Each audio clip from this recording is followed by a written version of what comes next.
Hola, mi nombre es Daniel Castillo y he preparado una conversación, una entrevista con una especialista en alta cirugía y oftalmología, la doctora Marina Gil Reyes, quien nos hablará acerca de las patologías visuales más comunes en nuestra era, en donde hoy es muy importante, además de la divulgación científica, tener un mayor cuidado acerca de nuestros ojos.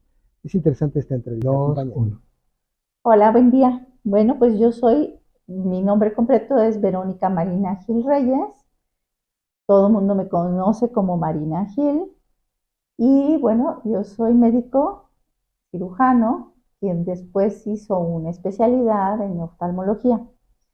Posteriormente me hice una alta especialidad en enfermedades inflamatorias oculares y posteriormente otra alta especialidad en las enfermedades de la córnea, la superficie y lo que es cirugía refractiva. Doctora, ¿qué es una enfermedad ocular o visual?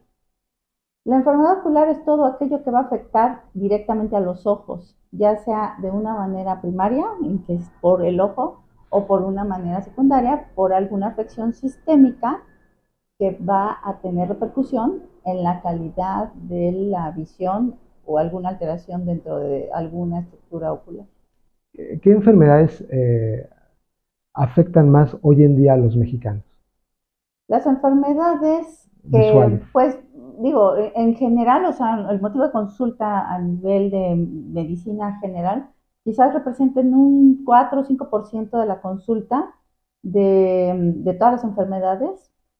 Y a nivel ocular, ese 100%, pues quizás lo más frecuente que tenemos actualmente en la consulta, pues son las afecciones desde inflamaciones de la conjuntiva, lo que le llaman conjuntivitis de diferentes orígenes, las alteraciones de refracción, es decir, miopía, astigmatismo, hipermetropía y evidentemente pues esa dificultad que tenemos para enfocar actualmente cerca al posterior a los 40 años, que le llamaban presbicia, Muy bien. ¿cierto? Seguro yo tengo esto. Exacto. Otra de las causas frecuentes en la consulta son alteraciones en la calidad de la lágrima. El glaucoma es una enfermedad altamente frecuente y poco detectable en sí por el paciente y evidentemente las cataratas. También una patología a nivel ocular que afecta a la retina y por nuestra población es que va envejeciendo, que va teniendo un mayor tiempo de vida, pues son las degeneraciones a nivel macular. Pero hay muchísimas, pero quizás esas yo consideraría que son las causas que en los adultos son las causas más frecuentes actualmente de ¿Cómo consulta. considera la salud, digamos, visual de los mexicanos? Quizás aquí hablamos en cuanto a lo mejor hasta así por zonas, porque la Interesante. salud visual, bueno, siempre va a haber alguna deficiencia, pero quizás en zonas de metrópolis, en zonas de ciudades, ya se tiene el acceso y la cultura es más fácil de que la gente se acerque a una consulta especializada y que se revise. Pero probablemente creo que todavía hay un rezago en poblaciones alejadas, en donde pues el acceso es difícil a un especialista y en donde pues se siguen viendo patologías que pues tienen otras vertientes, ¿no? Y mucho más pronunciadas la problemática. Si pudiéramos, digamos, dividirlas, por ejemplo, como patologías urbanas, ¿cuál considera que su experiencia es la más común? Las ametropías, que es los errores, el uso de los lentes, la necesidad, evidentemente el tema con esta deficiencia de la calidad de la lágrima, pues por nuestras actividades, el uso de dispositivos, dormimos menos, un ambiente pues, que está mayormente contaminado, quizás también en este tipo de ciudades como la de la Ciudad de México, en donde el ambiente ya no es tan húmedo, bueno, en estas temporadas un poco más, pero la humedad es menor que en otros lugares, el aire ya no es tan puro, el uso de cosméticos, o sea, hay un sinfín, ¿no? Obviamente también aquí puede empezar también a haber cambios metabólicos o hormonales. Por ejemplo, las mujeres tenemos más problemática con la calidad lagrimal, también por cuestiones hormonales.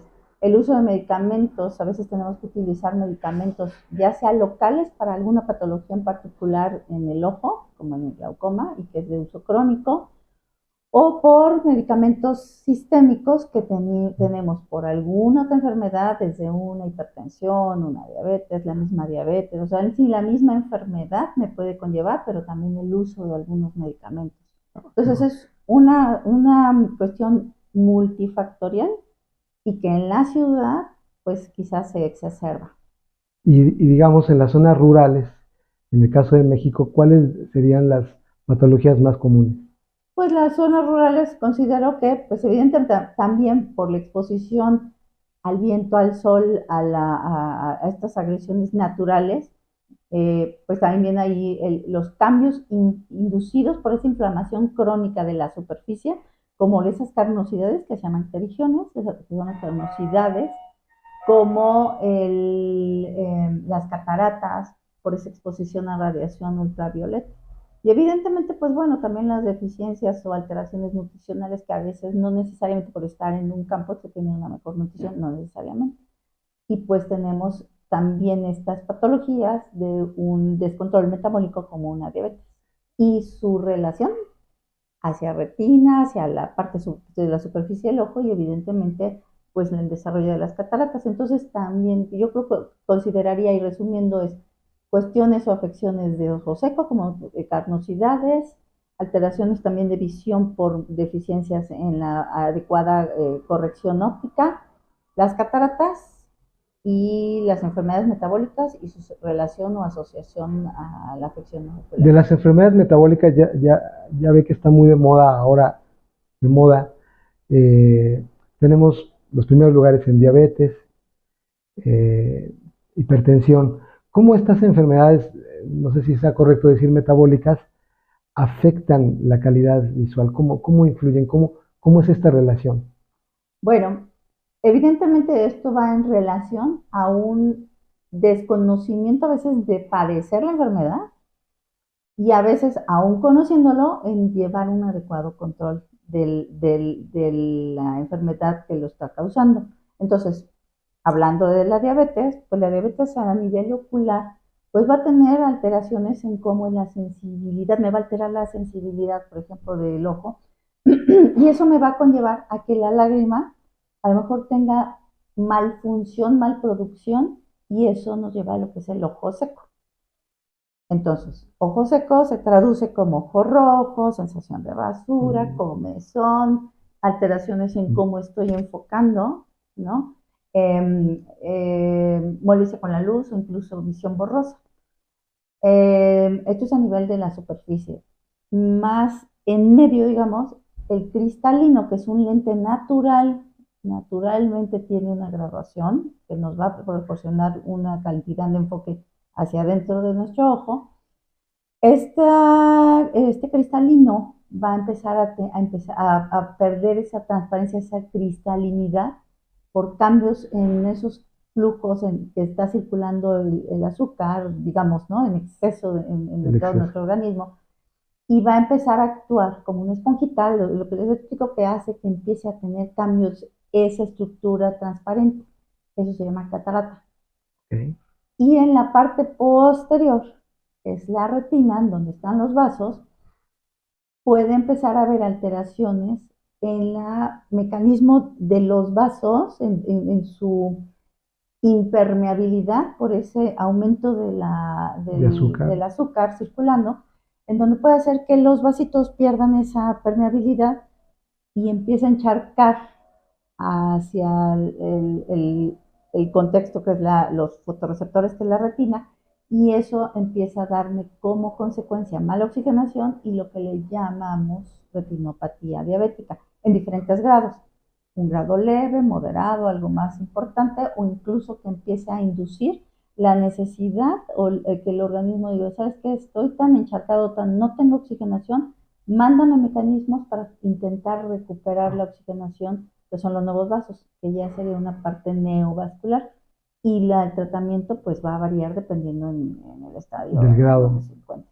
¿Y la hipertensión cómo afecta Pues la la calidad visual? hipertensión arterial, esto es la presión en el cuerpo, porque ahí es muy diferente cuando a veces la gente no entiende cómo es la presión arterial con la presión que nosotros medimos del globo dentro del ocular, ojo, ¿no? ¿verdad? Entonces, la hipertensión arterial nos puede dar alteraciones también en cómo llega el flujo sanguíneo a esa estructura neural que se llama retina. Entonces tiene un cable que tiene unos vasos y que tiene sus ramificaciones que van a ir a oxigenar, a darle toda la nutrición a esos fotorreceptores, a ese tapete que son son los fotorreceptores. Si esos vasos tienen también cambios como en los grandes otros, vamos a tener esa constricción y una reducción en el flujo que me va a ir a dar oxigenación, que se llama retinopatía hipertensiva, y también tiene sus grados. Moderado, avanzado. Leve, moderado, exacto, algo severo, que evidentemente, pues, ahí, pues, el tratamiento, además de lo que yo pueda hacer, pues, evidentemente, todo esto, el organismo, pues, en medicina es multidisciplinario, es ok, ¿yo qué puedo hacer? Pues lo que me toca a nivel local, pero te mando con el cardiólogo o que te vea el médico internista, alguien que me ayude a regular todos esos procesos de los que ya hablamos metabólicamente. Hablaba de la hipertensión arterial, pero he escuchado que también hay una hipertensión ocular. ¿Cuál sería la definición o cuál es la diferencia? Bueno, la hipertensión ocular es, aquí tenemos que hablar de una patología que es donde lo podrían llamar, decir que está asociado. La presión del ojo, de lo que se trata, nosotros lo medimos con aparatos que no tienen que ver con la del brazo, con la ¿no? Todo el mundo puede tener, incluso actualmente más cercano en casa. Entonces, estos tonómetros lo que hacen es medir cómo está la presión, es decir, la relación del humor acuoso dentro del globo ocular y obviamente la relación de cómo puede dar o afectar el flujo de la irrigación sanguínea directamente pues al nervio óptico. Esto se llama glaucoma. Y no necesariamente la hipertensión siempre es glaucoma, ¿no? Pero bueno, el glaucoma es digamos que es nuestro parámetro en donde lo asociamos con la hipertensión ocular. Entonces, para hablar de glaucoma, que es una enfermedad de alta prevalencia actualmente y pocas veces, o sea, para que el paciente se dé cuenta o sepa que tiene glaucoma, pues actualmente es acudiendo aquí a la consulta. A veces un poco tarde. Y a veces es tarde. Actualmente, afortunadamente, ya hay más conciencia, al menos en las grandes ciudades, en donde la gente se acerca más a revisión y dice, oye, mi mamá, mi tío, mi alguien, fíjate que tiene glaucoma y yo quiero descartarlo. Entonces, ¿qué es lo que hacemos? Evidentemente, desde hacer una exploración y un interrogatorio completo, que incluye desde la agudeza visual, la toma de la presión, pero también tenemos que evidenciar estructuras bien importantes como es el espacio angular o en donde se encuentra la coladera del ojo, eso se llama gonioscopía, que es bien importante que el oftalmólogo lo revisen. Si es completo, para nosotros también saber si anatómicamente tiene alguna alteración o si está esta situación obstruida. Entonces, la presión ocular la medimos para darnos cuenta si es solamente hipertensión o si además estoy evidenciando que hay alteraciones estructurales anatómicas y tengo que ver muy específicamente el nervio óptico. Si ese nervio óptico me da detalles de sospecha porque lo empiezo a ver más, lo que llamamos excavado, tengo presión alta, tengo que además ahora recurrir a estudios que me puedan indicar si estoy en un camino hacia la detección de una posibilidad de glaucoma. ¿Por qué es importante el glaucoma? Me voy a adelantar, a lo mejor. Por favor. El glaucoma es muy importante porque es una enfermedad que generalmente no da síntomas, se le llaman la asesina silenciosa de la visión. Entonces no me da síntomas y cuando los llega a dar o el paciente puede llegar a notar que tiene algo, pues pueden ser muy ambiguas, a veces lo asocian como que, pues es que pensé que era como que necesitaba desayunar y se me quita, ¿no? O pues yo pensé que era por los lentes o algo muy no tan específico. ¿Cuál sería la definición de glaucoma? Bueno, el glaucoma se define o sea, ya no sé, no es tan textual, pero bueno, Ok. se define como el aumento de la presión intraocular Hablando de presión. con daño a las fibras nerviosas o al nervio óptico. Y es irreversible. Lo que se pierde, yo siempre digo, lo que se pierde pues es la importancia. El daño que se tenga a las fibras nerviosas no se recupera. Es la importancia de agarrarlo mientras más temprano lo agarremos, mejor va a ser el pronóstico. ¿Y qué hace que aparezca este glaucoma malvado, maldito? Bueno, el malvado glaucoma, que digamos que dentro de los glaucomas, los primarios son cuando es inherente al ojo. El más común es más o menos un 70% de los glaucomas en sí, corresponde a algo que anatómicamente hablando se llama glaucoma primario de ángulo abierto, es decir, que las estructuras las vemos que están ahí aparentemente bien, como si yo veo una tarja en donde digo, pues yo veo que no sé por qué se está encharcando, y que lo que está fallando es el sistema, digamos la coladera, la tubería, Sí, no está funcionando. de Ese acuerdo. es un primario de ¿Y ángulo sería abierto. genético anatómico? ¿Podría ser? Eso es una cuestión más de herencia, más que tenga por ahí papá, Ujú. hermanos, gente que es cercana, que por herencia, por una cuestión genética, Sí, está condicionando a que no tenga adecuadamente esa función, de ¿no? acuerdo. Y hay otro, que es el, digamos, el segundo de los primarios, es anatómicamente hablando el glaucoma de ángulo cerrado. Entonces, ¿qué es lo que condiciona? Pues también la raza, ¿no? Ok. Digo, Sí, sí, sí. el glaucoma a lo mejor pues también es algo bastante frecuente y la raza en nosotros, la gente de Latinoamérica, la gente Ujú. hispana, pues va a tener mayor predisposición, se ha visto como predisposición, también la gente, pues Asiática. los asiáticos, sí, pero por ejemplo ahí creo que tendrían más un componente anatómico hacia la parte de ángulo estrecho, cerrado Ok. los africanos, la gente de raza negra también tienen mayor predisposición.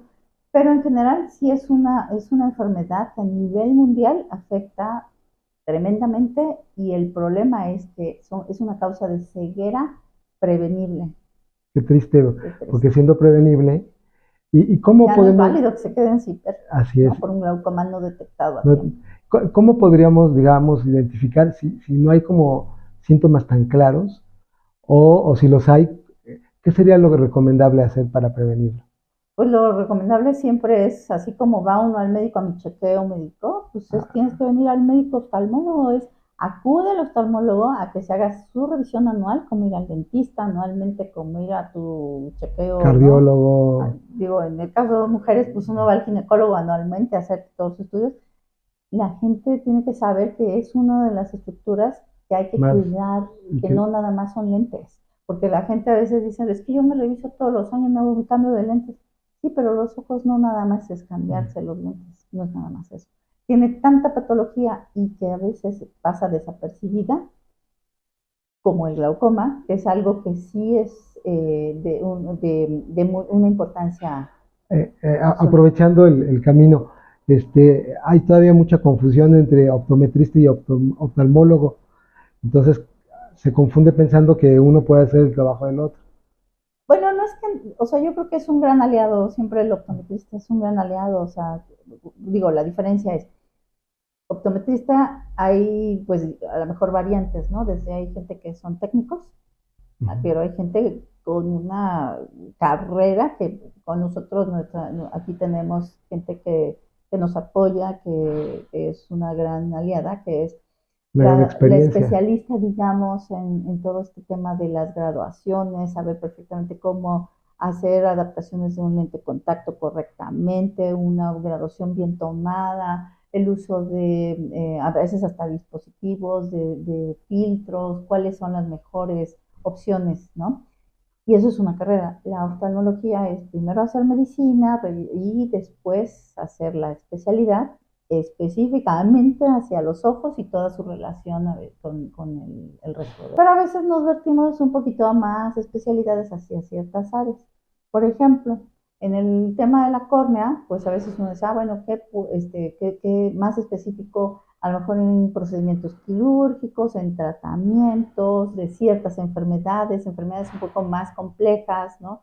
ya distrofias, cuestiones de trasplantes de córnea, o sea, como es hacer un poquito más, algo más Especializado específico en ciertas áreas, porque oftalmología tiene, digo, es todo también. el ojo, pero tiene mucha patología, entonces a veces uno lo divide, bueno, pues vamos a ver enfermedades de la superficie, la conjuntiva, la córnea, qué patologías, y como digamos, esa es una de las altas especialidades.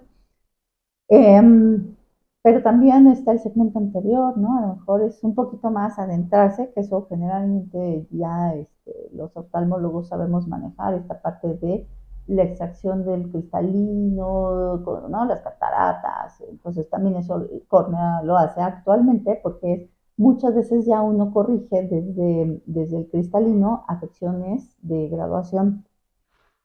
Eh, Hay el glaucoma en sí, la retina, los párpados, ¿no? La oculoplástica, Hay una gran entonces, cantidad, digamos, de especialización. exacto, neurooftalmología, entonces es como irlo dividiendo. Y en el caso de mi otra alta especialidad, las enfermedades inflamatorias oculares, es también ver causas que están ligadas muchas veces a la parte también local que me pueden causar esa inflamación y cómo manejarla de la mejor manera. Y a veces esa relación como es asociar la medicina interna, o sea, lo sistémico, Ujú. como causa de una enfermedad inflamatoria ocular. Y que a veces nosotros los oftalmólogos, a veces somos quienes muchas veces detectamos patologías sistémicas A inflamatorias como través, una artritis, como una espondilitis anquilosante, como alguna otra patología a través del ojo, que puede ser alguna vez la primera manifestación, y de ahí se deriva el especialista, el qué reumatólogo, ¿no? interesante, ¿no? En la antigüedad se estudiaba mucho, tan solo con la observación del ojo se podrían, digamos, identificar, hablando de la Edad Media, ¿no? Ciertas patologías o ciertos problemas. Hablando de ahora lo contrario de la Edad Media, ha avanzado muchísimo la tecnología en intervención oftalmológica. Platíquenos un poco de toda la tecnología con la que hoy se cuenta. Uy, hablar de tecnología ha dado pasos agigantados. Yo creo Sí. que así, hablando, simplemente pensar en catarata, pensar que en los ochentas, recordamos, ¿no? Ochentas, finales de los ochentas, principios de los 90, mucha gente andaba por ahí en la calle con lentes de fondo de botella. Y es porque antes no existían estos implantes que sustituían al lente natural que se opacaba, que es la catarata. Entonces, viene ese boom, digamos, hablando de noventas para acá, se empiezan a implantar los lentes intraoculares, que lo que hacen es sustituir y dar esa graduación que estamos quitando al retirar la catarata, porque al final del día, repito, es un lente. Entonces, hablando de lentes intraoculares, ha habido cambios impresionantes de los finales de los noventas a ahorita. Entonces, hay gran tecnología en lentes intraoculares, desde los que siguen siendo, que me pueden corregir solo visión lejana, lentes que me corrigen miopía, hipermetropía y además astigmatismo, y actualmente lentes que incluso pueden corregir miopía, hipermetropía, que cualquiera de las dos, la combinación de alguna de esas con el astigmatismo, y además que me ayudan a poder leer sin necesidad ya de lentes. Entonces es como hacer un rejuvenecimiento visual, ¿no? Con este tipo de lentes, que son trifocales, multifocales, ¿no? Como le queramos llamar, y que además corrigen el astigmatismo. Entonces, hablando de tecnología, por ejemplo, lentes intraoculares, esta situación y obviamente, pues plataformas, materiales que son flexibles, que no tenemos que hacer incisiones grandes, que lo podemos implantar por una herida de 2 milímetros, que esa es la Wow. facomodificación. Los equipos mismos para retirar o comer, destruir la catarata dentro del ojo, entonces desde tamaño de herida. A nivel, por ejemplo, de retina y vítreo, también los que son los distractores, el calibre de los distractores, y estos pues que son incisiones en donde incluso ahorita se colocan unos tocarcitos que son pues unos tubitos que se colocan en la esclera para no maltratar el tejido y poder estar entrando y saliendo, comer rápidamente ese vitro de todo lo que se tenga que limpiar para patologías de la retina, pinzas también que uno dice, bueno, ¿y esto qué hace? Pues ya cuando lo ve con el uso de los microscopios y todas estas situaciones, pues creo que son todos los avances, ¿no? El poder retirar membranas, injertos a nivel también de retina en zonas maculares, medicamentos, digo, eso es en cuanto a cirugía también, pero también, por ejemplo, en degeneración macular, ¿no? Que ahí hay dos, la relacionada a la edad, en la variedad destructiva húmeda, que es donde hay vasos nuevos, el uso de nuevos fármacos, también esto, pues a lo mejor, yo me acuerdo en los 2000, cuando se empezaron a usar la terapia fotodinámica, que era un boom, inyectabas en la vena y estimulabas con un láser. Ahorita, lamentablemente, ya no está al alcance y era una buena terapia o alternativa, pero empiezan a salir en los 2000, ya en 2007, por ahí empiezan a utilizarse moléculas que lo que hacen es inhibir esa inducción de formación de nuevos vasos, es para tratar como de secarlos, es lo que, ¿no? Y han mejorado, han salido nuevas moléculas para lograr esta remisión o secamiento de esos vasos que están destruyendo parte de de la estructura importante que es la mácula, que es la visión fina, para recuperar o tratar de conservar esa visión fina. A nivel de generación macular seca, actualmente está algo padrísimo, que en la seca pues uno dice, bueno, pues tus pastillas de antioxidantes para tratar de reducir el envejecimiento, ¿no? La oxidación celular, que es lo que ahora en otros temas, pues, todo lo que es la terapia anti-envejecimiento, pero a nivel ocular se ha venido usando desde hace mucho tiempo, y era lo que uno tenía.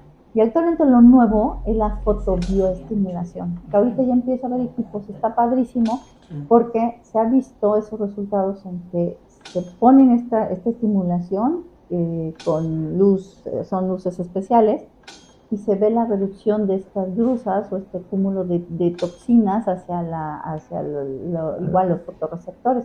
Entonces hay mucho avance.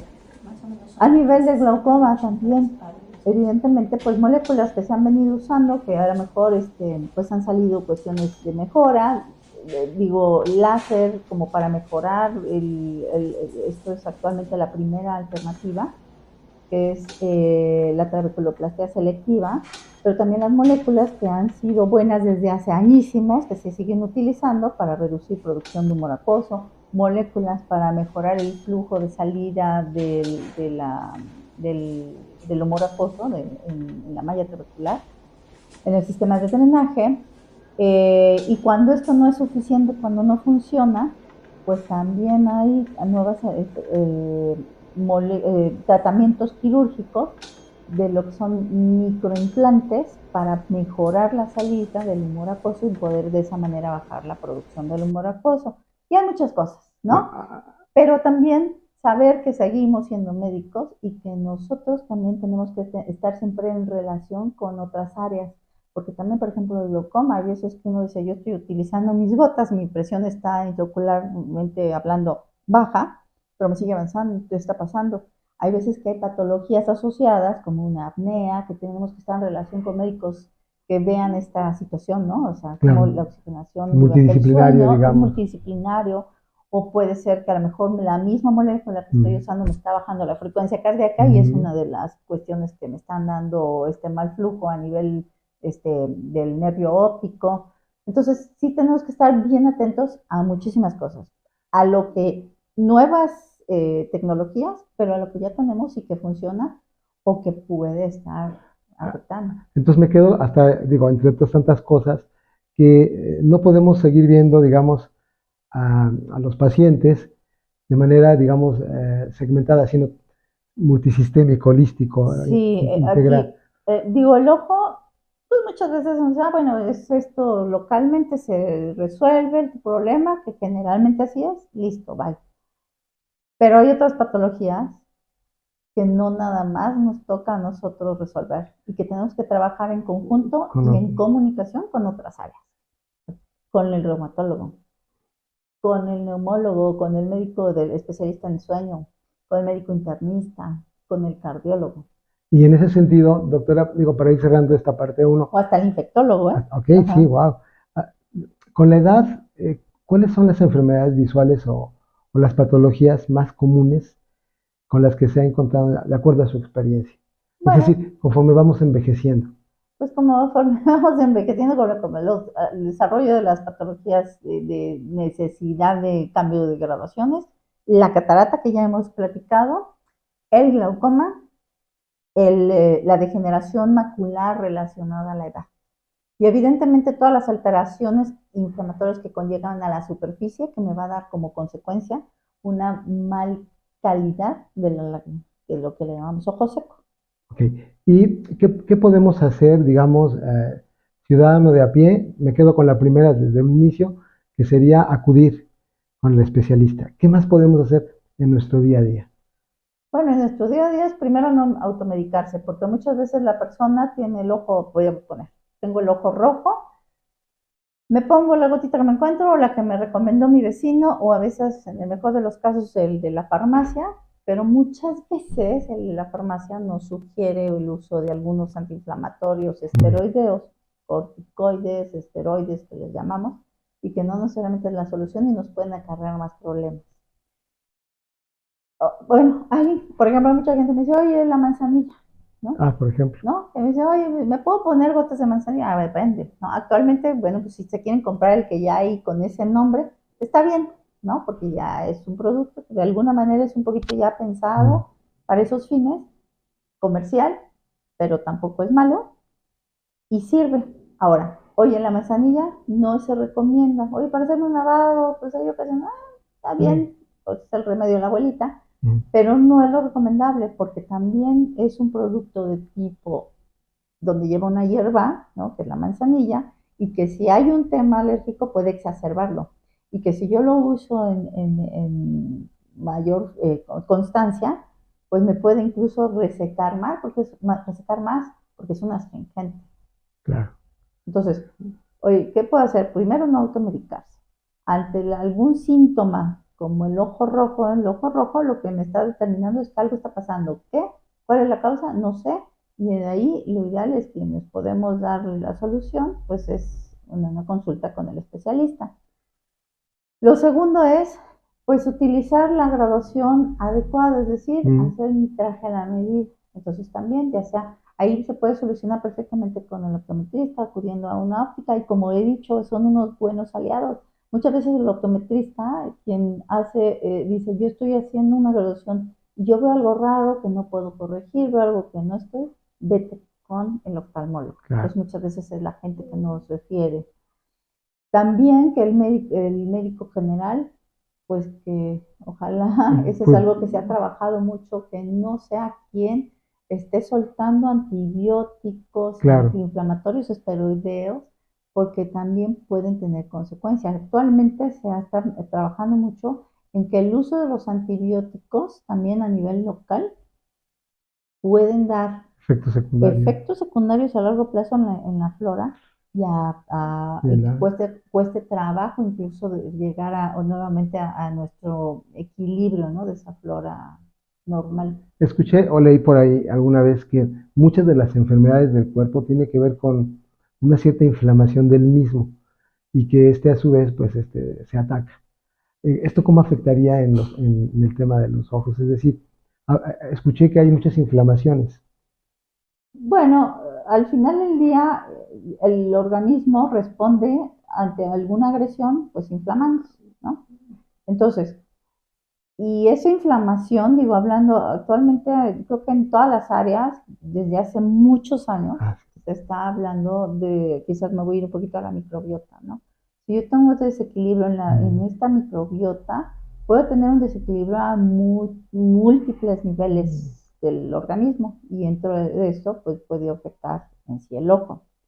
Entonces, muchas veces, quizás creo que a lo mejor por ahí va un poquito de la inflamación, si me regulo, si yo tengo una inflamación desde cómo estoy teniendo mi alimentación, voy a tener una repercusión a otras áreas, desde la piel, desde, pues evidentemente la parte gastrointestinal, pero también a nivel ocular, y a nivel ocular se puede traducir como un tema hasta de alergias, ¿no? Incluso de las nuevas cosas que vienen, ahorita vamos a regresar, es también a nivel, digo, de las investigaciones que ha habido, que antes se consideraba el órgano inmunológicamente aislado del ojo, actualmente se han encontrado que incluso hay patologías como el glaucoma, en donde se encuentran ciertas bacterias presentes que aumentan cuando hay esta enfermedad. Qué interesante. Entonces, digo, hablando de cuestiones inflamatorias, Sí. pues al final del día, pues uno va a tener cierta respuesta inflamatoria quizás en todo el momento de nuestra vida, ¿no? A lo mejor va a ser Exacto. imposible que no tenga algún proceso de inflamación en algún momento, que pues afortunadamente se autorregula, pero puede llegar un momento en donde el organismo dice, pues hasta que Hasta aquí. llegue y boto todas las manifestaciones en diferentes órganos y en el ojo. Una de ellas, que también, por ejemplo, hablando de patologías, Sí. puede ser esta situación de mala calidad lagrimal, lo que es el ojo seco. He escuchado que es como una constante, ¿verdad? Es algo bien frecuente.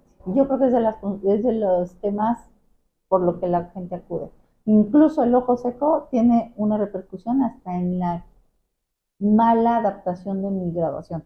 A veces son Sí, gente que claro. viene de, oye, ya me hicieron mi graduación y me queda bien, cuando lo uso ya no, ya estoy teniendo fluctuaciones. Sí. Y muchas veces es porque a veces primero hay que trabajar sobre la superficie ocular para después poder hacer esa nueva adaptación o graduación. Final, algo que no le haya preguntado que sería importante agregar, doctora. ¿Alguna vez? Bueno, pues bueno, quizás es que sí consideren que la revisión al oftalmólogo es algo que tienen que tener dentro de su lista de prioridades y una vez al año. No hace daño. No se va. Hace mucho bien. Muchísimas gracias, doctora. Le agradezco mucho la oportunidad de platicar con dialogantes sobre las enfermedades visuales o las patologías visuales. No, con todo gusto. Y una de las cosas es que siempre no se queden con duda. Pregunten Mm. si tienen duda con el oftalmólogo, que acudan, que todo lo que a lo mejor uno les explica y que a veces uno no entiende, prefiere uno invertir es un poco más de tiempo y que quede claro por qué hay que utilizar las gotas, porque muchas veces la gente se queda como, pues uso el tratamiento y me siento bien y lo retiro, Claro. pero si no entienden el dueño del problema por qué hay que utilizarlo, pues evidentemente van a estar moviéndose y brincando de oftalmólogo en Ujú. oftalmólogo porque no les están explicando o quedando claro. Entonces pregunten las dudas que tengan, el por qué les está sucediendo, porque es mejor invertirle unos 15 minutos extras a su consulta a que luego no quede claro y se vayan exacerbando o haciendo más problemáticas las situaciones. Sí, como generar una mayor conciencia, tal vez. Así es. Muchísimas gracias. Con todo gusto.